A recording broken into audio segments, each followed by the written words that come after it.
Nga wakaita essaawa 24 zokka nga Amaggye gave mu maka g'omukulembeze w'ekibiina ki The National Unity Platform Mwami Robert Kyagulanyi Ssentamu Bobi Wine ate era nga mukadde kekamu oluvannyuma lw'okuba nti gaayamuse nga tegawadde ensonga era nga tewannabaawo bubaka butongole kuva eri bitongole bikuumaddembe okunnyonnyola ensonga entuufu eyabagudde Amaggye wamu n'abasirikale n'ebitongole bikuumaddembe okubanga biva mu maka g'omukulu Bobi Wine ate nga gye buvuddeko abamu ku bakulu mu Maggye wamu n'ebitongole ebikuumaddembe baali bavuddeyo ne bagamba nti baali bawa bukuumi maka gano. Ebibuuzo byasigadde nga bikyali bingi nnyo nnyini ddala eby'ensonga lwaki bandiba nti baavuddeyo wabula we butuukidde olunaku olwaleero nga nakusomeza 26 Machi omwaka 2026 Jeno Muhoozi Kainerugaba the CDF avuddeyo n'awa ensonga lwaki basazeewo okubanga baamuka amaka ga Bobi Wine ate nga tewali n'omu gwe baalekedde buvunaanyizibwa kusigala ng'akola emirimu egyo egibadde gikolebwa Amaggye gano mu layini efaananako bw'etyo.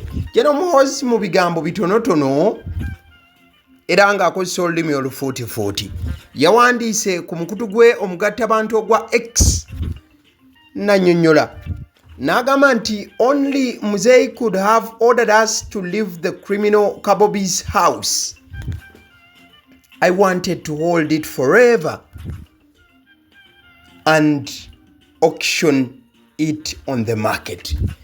Jeno Muhoozi Kainerugaba ng'agamba nti Muzeeyi yekka ye yabadde asobola okubanga abalagira basobole okubanga bava mu maka ga Kabobi omumenyi w'amateeka wabula Jeno n'agamba nti yabadde amaka gano ayagala kugatunda era yabadde wa kugateeka ku katale asobole okubanga bagasasulamu omusimbi.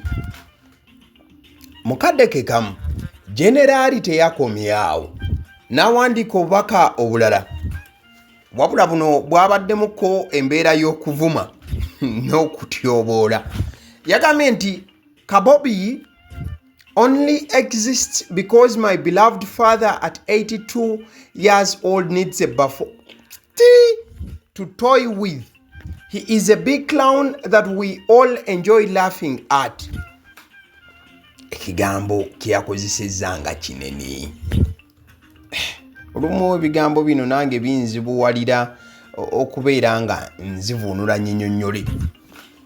Kale yagambye nti Kabobi bannange yagambye nti Kabobi akyali mulamu olw'ensonga taata wange omwagalwa ali ku myaka 82 akyetaagayo kale omuntu nga magezi matono ki ategeeza okubeera nti azannyisa era n'amuyita ddiikuula ng'ayita Bobi Wine ddiikuula era nti banyumirwa nnyo okubeera nga buli kadde babeera awo ne bamusekerera gezaako okubigonzagonza.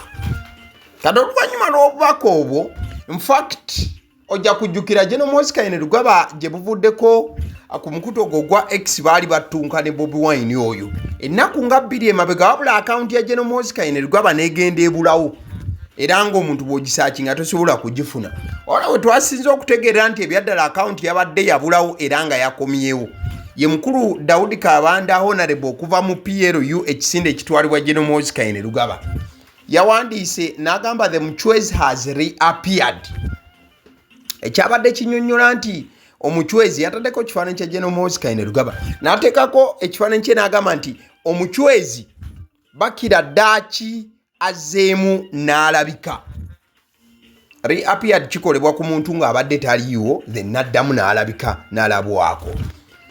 Wabula ojja kujjukira bano we baayawukanira Jeno Muhoozi Kainerugaba ne Bobi Wine ntegeeza ku mukutu gwa X baali bakyeweereza ebisongovu era nga Bobi Wine yali asembyeyo okubanga aweereza Jeno Muhoozi Kainerugaba obubaka nga Bobi Wine yali ayita Jeno nti mukozi wa bikolobero wabula ne Jeno n'addiza Bobi Wine n'amugamba nti Kabobi ye gwe mukozi w'ebikolobero twatandise dda n'okulaba nga tujja abantu bewateeka mu buwambe bwa NUP tugenda tubanunula mpola mpola.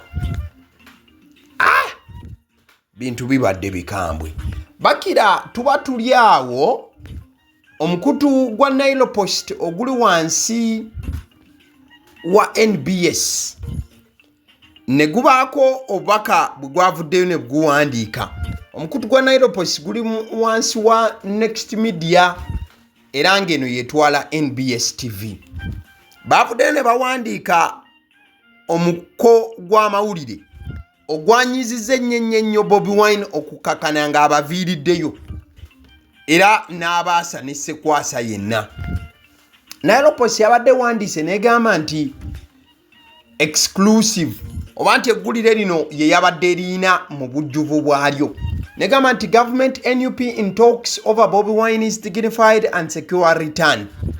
Ngagamba nti gavumenti ne NUP babadde bayingidde mu njogerezeganya ez'okulaba nga Bobi Wine akomawo mu ggwanga wabula nga akomawo mu kitiibwa eky'amaanyi ate ng'alina n'obukuumi okuva mu gavumenti.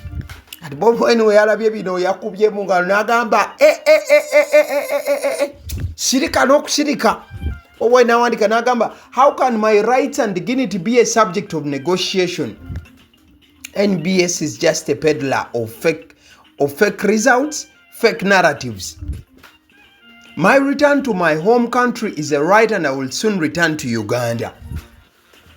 And the regime can do whatever they want. Standing against Museveni and beating him is only a crime in the eyes of NBS, not in the eyes of the law. Bobi n'awandika n'agamba nti NBS mujjewo ebyo by'ekisiru byammwe. Kituuka kityanga nze eddembe lyange n'ekitiibwa kyange byafuuka ekintu eky'okwogerwako. N'agamba nti NBS just mutambuza butambuza bulimba wamu n'okuba nga muteekateekawo agaboozi agali fake. N'agamba nzi nja kudda mu ggwanga ate okukomawo kwange mu Uganda ddembe lyange ate era nja kukomawo kale omugigi guno oba ligimu ekole kyonna kyewulira kyeyagala. Nze okuyimirira n'envuganya mwami Museveni n'okuba nti namukuba, that is Bobi Wine bwawandiise. Just ogwo musango mu maaso gammwe nga NBS wabula si mu maaso gatteeka, not in the eyes of the law. Bigambo bya Bobi Wine. Yakambuwadde ku luno yalidde obuwuka yabadde tasalikako musale muganda wange. Mukadde keekamu omukulu gw'olaba ku screen amanyiddwa nga Joel Ssenyonyi yavuddeyo nannyonnyola ku nsonga z'okubeera nti waliwo amawulire agabadde gabungeesebwa nti bo aba NUP abasigala mu ggwanga balina engeri gye beekwesakwesa n'okwekwenyakwenya ne gavumenti babeere nga bateeseganya okulaba engeri Bobi Wine gy'anaaweebwamu okusonyiibwa n'okukomawo mu kitiibwa mu line efaananako bw'etyo. Ezo enteeseganya naffe tubiraba biyitiŋŋana. Omukulembeze waffe nga bw'azza akyogera tagenda kuteesa na muntu yenna ku kukomawo kwe mu ggwanga. Munnayuganda mukulembeze talina musango gwe yazza okwesimba ku mwami Museveni, ogwo si musango. Era yaga nti agenza okukwasaganya obuvunaanyizibwa obw'enjawulo, era obuvunaanyizibwa obwo bw'anaabumaliriza agenda kukomawo ewaabwe wano e Uganda nga talina gwe yeebuuzizzaako. Gavumenti ekole kyeyagala okukola, naye bw'atyo bw'akyogedde. Gavumenti ejja kukola kyeyagala okukola kuba kiki etakoze. Basa abantu baffe bangi betuzze tuziika ne mu kalulu akawedde, abantu abaabuzibwawo 18 abo actually tukimanyi nti kaakati abo gavumenti yabatta.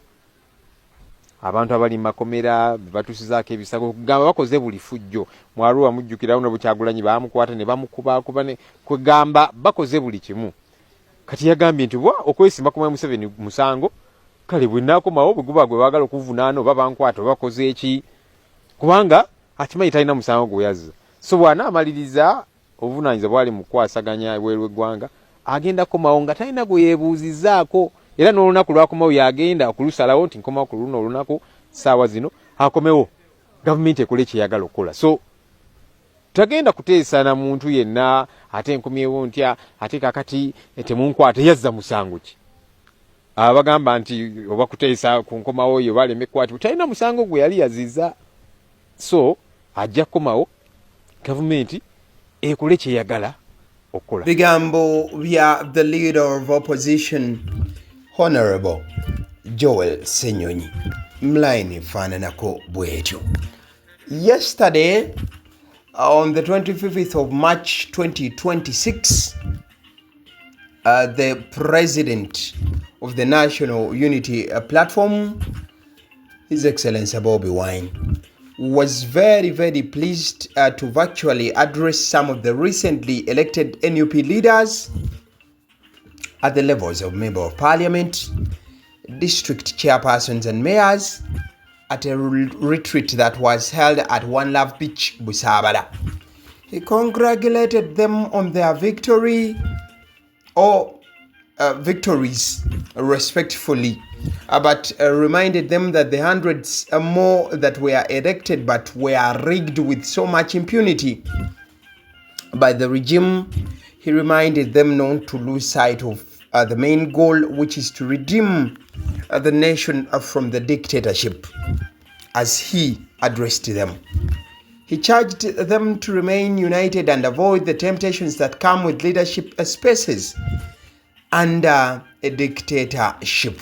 He was very delighted to hear from many of the NUP leaders and the discussions they had regarding the political prisoners, violations or different violations that happened during the elections. The comrades had a lengthy discussion with the NUP president, focused on how to put the values of the party into practice as at the same time as they embark on their leadership roles that were given to them by the people of Uganda. Bobi Wine told them that they shall see them according to their fruits. Lunaku lwaggulo abakulembeze ab'enjawulo mu kibiina ki the National Unity Platform basisinkanye wali ku One Love Beach e Busaabala, naddala abo be baalonda gye buvuddeko. Bano nno Bobi Wine yafunyeyo omukisa okubeera nti ayogerako nabo wabula ng'ayita ku mikutu emigatta bantu. Nsonga nnyingi ze baayogeddeko n'okubeera nga abagamba balina okubeera abeegendereza, naddala mu kaseera nga batambulira wansi w'obukulembeze nga Nuupu weetera okubuyita obwa dictator. N'abagamba nti kekiseera mukole ate mukolere abantu ne sekukola yenna, wabula olunaku lumu tujja kubanga tuwangula, okusinziira ku the president of the National Unity Platform, Mwami Robert Kyagulanyi Ssentamu. Ale nzikiriza nkutegeze ku bannaffe aba Honey Bites bagamba nti bo omulimu gwe bakola gwa kukolera byakulya eby'abaana abadda ku masomero. Bwe tugamba abaana abadda ku masomero saabo bokka abadda ku masomero, wabula n'ababeera ewaka balina package ey'ebyokulya eby'abaana mu line efaananako bwetyo. Gwe bakubire bukubizo bagambe njagala package y'ebyokulya by'abaana abali ku masomero oba abaana abalya ebyokulya. Balina ebyokulya yogera ku daddies, yogera ku binyeebwa, amawogola, yogera ku bagiya, yogera ku cupcakes, yogera ku donuts. Osobola okubafuna ku 0709 787508. ate era mukadde ke kamu bw'oba oyagala ku pizza size yonna era ennamba y'emu. ate era mukadde ke kamu bakola ne cake eza buli mukolo, babayita aba Honey Bites. Njagala n'okutegeeza ku bannaffe aba Alson Painters UG, bano basiizi ba langi era nga balina obukugu mu kusiiga langi. era bamanyi ne langi ki egenda ku kizimbe kyo era mu ruumu ki.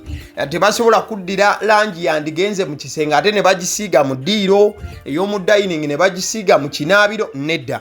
Alson Painters UG omulimu gw'okusiiga langi bagukugukira ddala. Basiiga ebizimbe okuviira ddala ku ruumu emu paka ku makalina gwe bakubira ebukubizo bagambe nti Alson Painters UG namaliriza okuzimba ekizimbe kyange. In fact ne bw'oba olina ekizimbe nga kikadde nga olaba langi yaakyo efaanana si bulungi, Alson Painters UG bazze kugonjoola ensonga eno. Bakubire ku 0705 1936 be bannaffe aba Alson Painters UG.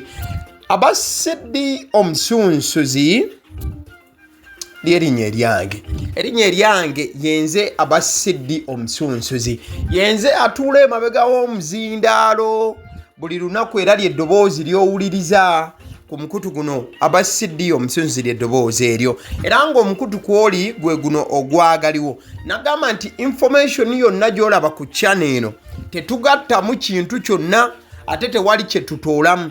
Information nga bw'eba eyingiddewo ffe bwe tugikwata ne tugikuwa. Kati gwe omulabi n'osalawo ki eky'okukozesa information eyo. Kati ky'ogenda okukola mukwano gwange bw'oba omaliriza okulaba vidiyo eno, likinga, commentinga ki ky'olowooza, mukadde ke kamu subscribinga bw'oba nga omukutu guno oli mupya, ate era mukadde ke kamu sharingira mikwano gyo girabe vidiyo eno ate ne videos endala ku mukutu guno. Agaliwo YouTube channel, mwebale kutulaba.